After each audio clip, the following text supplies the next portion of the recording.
वर्तमान समय होती जो बयस बर्तमान आम समस्त अच्छी बर्तमान जो पिला कथा कहूँ यही बयस जदि आम पारिबा किसी सेवा कर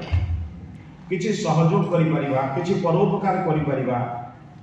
किंतु या परवर्ती मुहूर्त में आमे करिबा इच्छा थिले भी अनेक समय अनेक बंधन आमको आगू जावाक दे दिया ना से शास्त्रकार माने कहते धर्म परिवार धर्म शब्द को कहि बर्तमान धर्म कहले आजिकल मते बहुत ओडाई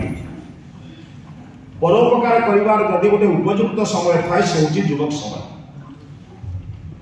शास्त्रकार माने संस्कृत में कहते युवैव धर्मशीलस्य युवक अवस्था ही धार्मिक हवा दरकार किंतु आज धार्मिक कहले जहाँ बुझा जाइछि अनेक लोकंकर धर्म संपर्क में मते गोटे विकृत विचारधारा अछि धर्म कहले बाहर चिन्ह नहीं पिला माने मो कथा भले सुन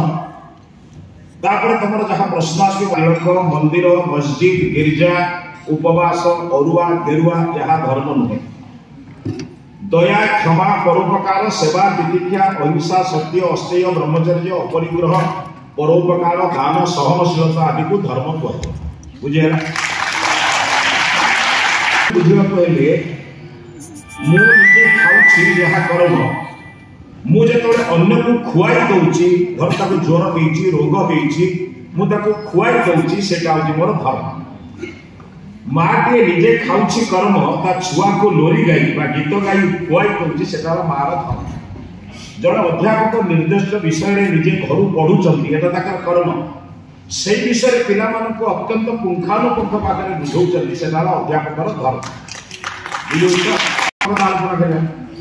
छात्रटीए जो मान आज समर्थ होती सबल होती सशक्त से प्रणाम करवा कष्ट न दबा सम्मान दबा एवं आदेश मानिबा एवं प्रति भक्ति प्रदान करवा धर्म आम किए रीति जान सका उठिला बेले मोर समस्त क्लांति अपरोधन हो जाए राति आम कम कर